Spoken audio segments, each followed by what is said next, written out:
দেশটার হয়েছে কি? দেশটা কাঁদছে কেন এত?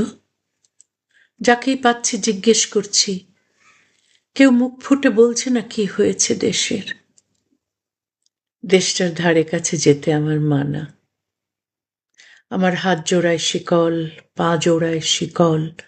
আমি যে দৌড়ে গিয়ে দেশটাকে বাঁচাবো, দেশটার চোখের জল মুছিয়ে দেব, কোলে নিয়ে দুহাতে জড়িয়ে পিঠে হাত বোলাবো আর বলবো, আর কাঁদতে দেব না তোকে। বলবো, কেউ তোর গায়ে আর থাবা বসাতে পারবে না।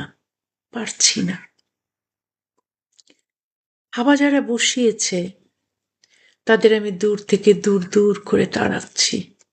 দেশটার গায়ে যারা আগুন লাগিয়েছে, দেশটাকে পুড়িয়ে ছাই করতে চেয়েছে যারা, তারা যেন দেশের নাগাল না পায় আর দূর দূর করে তাড়াচ্ছি। দেশটার গায়ে কালি লেপেছে যারা, তাদের বলছি নিজেদের মুখ বুক কালিতে লেপে প্রায়শ্চিত্ত করতে।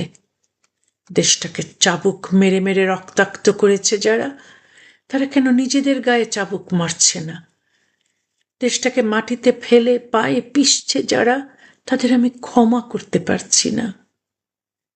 দেশটাকে যারা যার তার কাছে বিক্রি করে দিয়েছে, নিজেরাই যেন স্তম্ভিত হয়ে দেখে তারা নিজেরাই বিক্রি হয়ে গেছে অচেনা লোকের কাছে, অচেনা দেশে। দেশটা কাঁদছে। আমি আমার শিকল ছিঁড়তে চাইছি, পারছি না। দেশটা কাঁদছে। আমার দিকে বড় করুণ চোখে তাকিয়ে আছে দেশ। আমি তাকে বাঁচাতে পারছি না। অথচ আশ্চর্য, দেশটাই দূর থেকে বলল দেশটা নাকি নিজের জন্য নয়, কাঁদছে আমার জন্য। আমাকে স্পর্শ করতে পারছে না বলে কাঁদছে। দেশটা নাকি কাঁদছে আমার মতো আরো শিকল পরা অনেকের জন্য। আমাদের চোখের জল মুছিয়ে দিতে পারছে না বলে কাঁদছে।